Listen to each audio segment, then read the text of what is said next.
নমস্কার বন্ধুরা, সবাই কেমন আছো? আজকে আমি বানাবো পনির। 100 গ্রাম পনির নিয়েছি আর 2 চামচের মতো ময়দা, একটুখানি চিনি দিয়ে পনিরটা মেখে নেবো। আর এদিকে মশলা করে নেব, আদা, কাঁচা লঙ্কা আর 2 চামচের মতো তিল, সাদা তিল। এবার কড়াইয়ে কোপ্তাগুলো ভেজে নেব লাল লাল করে। দেখুন আমার কোপ্তাটা ভাজা হয়ে গেছে, এবার তুলে নেব।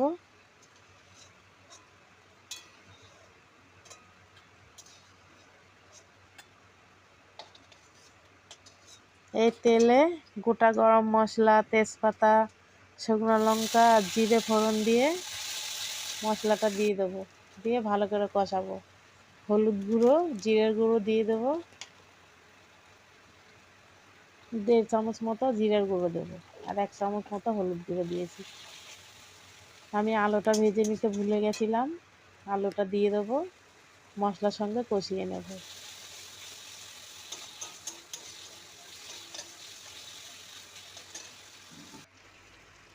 দেখুন কতটা সুন্দর কষানো হয়ে গেছে। এবার আমি জল দিয়ে দেবো। জলটা একটু ফুটে এলে কোপ্তাগুলো দিয়ে দেবো। দেখতেই পাচ্ছেন কতটা সুন্দর হয়েছে। একটু ঘি দিয়ে নামিয়ে নেব। দেখুন কতটা সুন্দর হয়েছে। কেমন লাগলো কমেন্টে জানাবেন।